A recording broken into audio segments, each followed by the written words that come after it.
Tomotherapy versus conventional LINACs. Tumors are in or around healthy tissue. Conventional LINAC systems have limited flexibility in irradiating the tumor while avoiding healthy tissue, using various techniques to modify a rectangular radiation field in order to avoid critical structures. Many times a tumor cannot be treated to its prescription dose without opening the field and bringing critical structures into the path of the beam. Various configurations can be used in an effort to treat the tumor and avoid normal tissue within the target region, as well as normal tissue adjacent to the target region. Limitations in how fields can be shaped result in an inhomogeneous dose to the target and unwanted dose to critical structures. Tomotherapy approaches delivery in a completely different way, splitting the beam into thousands of tiny beamlets, each making their own contribution to the total tumor dose. Using many 360-degree revolutions round the body in a helical pattern creates the opportunity to treat the tumor and avoid healthy tissues even in the most complex of cases. The treatment beam can simultaneously avoid healthy tissue within the target and adjacent healthy tissue. This unique delivery capability gives tomotherapy the best opportunity to deliver radiation to the intended target and avoid healthy tissue. Less unwanted dose means potentially fewer side effects. Fewer side effects means more opportunities for patients to live normal lives. Tomotherapy by Accuray.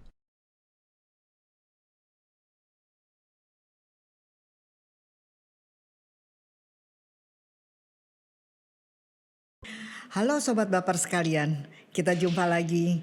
Tentu pada episode kali ini adalah episode ke-35, tentunya akan juga sangat menarik untuk kita simak bersama. Pada episode 35 ini kita akan berbicara mengenai bagaimana terapi radiasi pada limfoma. Kita sudah mendengar limfoma adalah suatu keganasan pada kelenjar getah bening. Ada dua macam, ada yang Hodgkin dan non-Hodgkin tadi sudah dijelaskan, dan memang pengobatan utamanya adalah kemoterapi atau sesuatu yang bersifat sistemik, baik kemoterapi atau targeted terapi. Bersama saya di sini ada Dr. Endang Nuryadi, seorang spesialis onkologi radiasi konsultan. Halo Dr. Bobby. Halo, dipanggilnya selamat, adalah Prof. Dr. Bobby, nama kerennya ya Bob ya. Iya, Prof. Nah, Dr. Bobby Biar ini gampang. keren banget dan gampang dipanggil, namanya Dr. Bobby. Nah, Dr. Bobby, ada pertanyaan nih. Iya, Prof. Ya kan? Kan pasien limfoma sudah mendapat kemoterapi, selesai siklusnya 6 atau 8. Ya. Apakah masih perlu radiasi? Ya, pada pasien limfoma ya, Prof. Ya. Ya, jadi apakah perlu radioterapi atau tidak? Sebenarnya kita harus menilai dulu bagaimana respon dari pengobatan kemoterapi tersebut. Apakah sudah cukup berhasil atau tidak. Nah, bagaimana kita menilai responnya? Ada dua ya, Prof. Yang pertama dengan pemeriksaan fisik.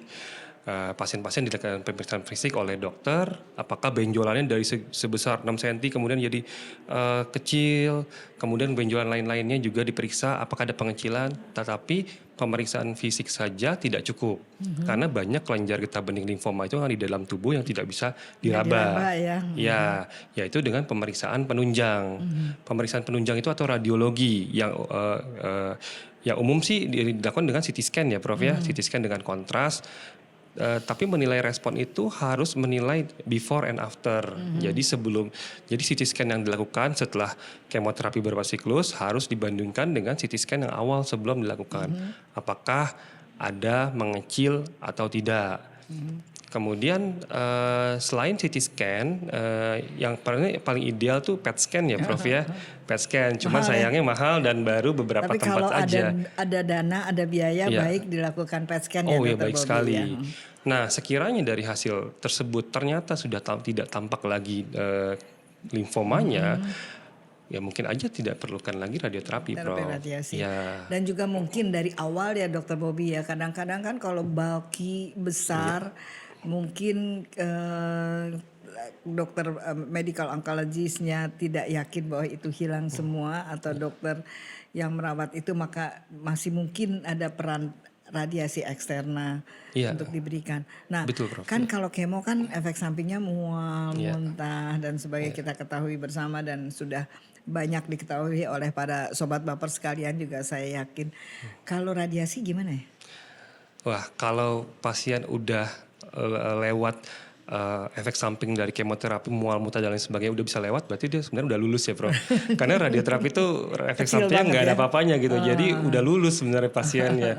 Lulus efek samping pengobatan. Iya, lulus efek samping pengobatan. Karena obat kemoterapi kan dimasukkan dalam infus, keliling lewat darah ke seluruh tubuh, yaitu bisa tadi mual muntah, mungkin sebelum sudah dipaparkan ya Prof ya, mual muntah, ada diare. Sedangkan kalau radiasi efek sampingnya hanya pada titik daerah yang diradiasi tersebut. Biasanya hanya seputar ya kulit kehitaman sedikit. Kemudian kalau di daerah kepala leher, misalnya limfoma di situ agak-agak ya nyeri menelan ya Prof ya, iya. ada mulut, ludah kering, perasa agak berkurang, tapi sampai mual muntah, diare gitu rasa-rasanya enggak ya Prof Enggak ya. Iya.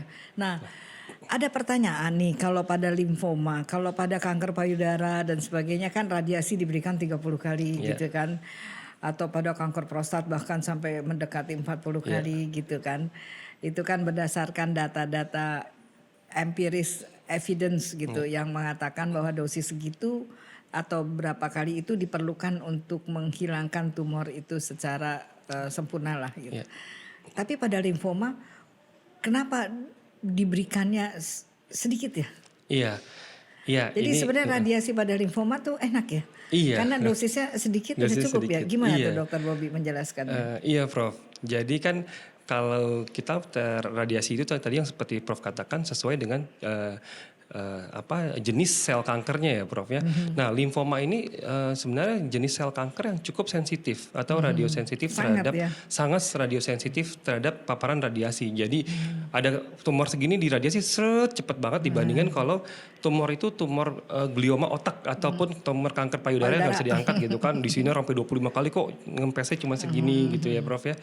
Kalau limfoma itu karena dia sifatnya sangat sensitif terhadap radiasi, akhirnya banyaknya radiasi juga tidak sebanyak yang kanker-kanker lainnya. Nah, tapi Dokter Bobby ini kan agak kontroversi ya kalau dibilang bahwa limfoma sangat radiosensitif. Sinar sedikit saja sudah cukup. Nah, tapi apakah limfoma dapat sembuh dengan radiasi? Ya. Ya, ini kita kalau ngomong sembuh ini bisa artinya macam-macam ya Atau Prof bisa ya. terkontrol lah gitu, terkendali dengan radiasi saja. Iya, jadi kan yang menentukan suatu keberhasilan pengobatan adalah pertama ya dari fasilitas dan SDM-nya yang melakukan ya Prof ya. Mungkin satu rumah sakit yang lengkap banget apa dengan contohnya di RSCM semuanya ada gitu ya dengan fasilitasnya sumber dayanya itu sangat mempengaruhi dari juga pengobatan. Tapi yang kedua adalah dari seberapa besar pasien datang itu di stadiumnya, stadium di awal, misalnya stadium 1 dengan hanya benjolan sekitar 2 cm, hanya satu tempat dibandingkan dengan stadium 3 yang atas bawah udah benjol, limfoma, leher, perut bawah itu pasti akan lebih sulit ya Prof ya. Bukan berarti tidak, tapi prosentasenya akan lebih mengecil untuk komplit remisinya. Jadi intinya adalah mungkin bahwa sangat tergantung pada penyebaran penyakitnya ya. Iya. Dan juga memang sebenarnya treatment pilihan pengobatan pada limfoma itu adalah kemoterapi ya atau targeted atau sistemik. Jadi radiasi itu diberikan sebagai tambahan kan. Melengkapi kemoterapi atau targeted yang tapi sudah ada diberikan. peranan radioterapi di mana radioterapi justru diberikan Iya. sebelum. Contohnya pada kasus ada sesek ya, sesek SVK, kita sebutnya SVKS, Betul sekali, sindroma iya. vena cava superior, di mana sesek ya. Kalau nungguin kemo dikasih itu mungkin perlu waktu dan itu untuk mengecil. life threatening atau bahasa Indonesia ya mengancam nyawa ya Prof karena sesek. Nah justru itu dibutuhkan radiasi Di awal. secara cepat. Iya. Nah kemudian ada satu lagi Prof, limfoma di kepala ya Prof ya. Iya, suatu primary ya Prof ya. Karena kan mungkin kita ketahui regimen kemoterapi itu ada beberapa yang sulit menembus sawar otak. Jadi dengan radiasi bisa diberikan untuk primary yang di kepala itu, Prof.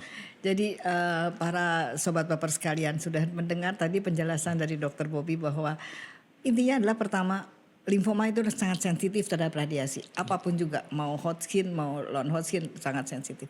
Jadi pada keadaan-keadaan yang life threatening, yaitu mengancam kehidupan, misalnya pada sumbatan vena cava superior syndrome itu sumbatan pada pembuluh darah yang menyebabkan sesak.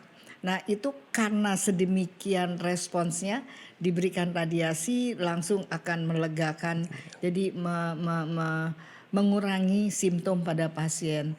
Dan juga yang terutama adalah pada primary, jadi limfoma pada otak. Nah itu memang radiasi mempunyai peran yang sebagai terapi utama.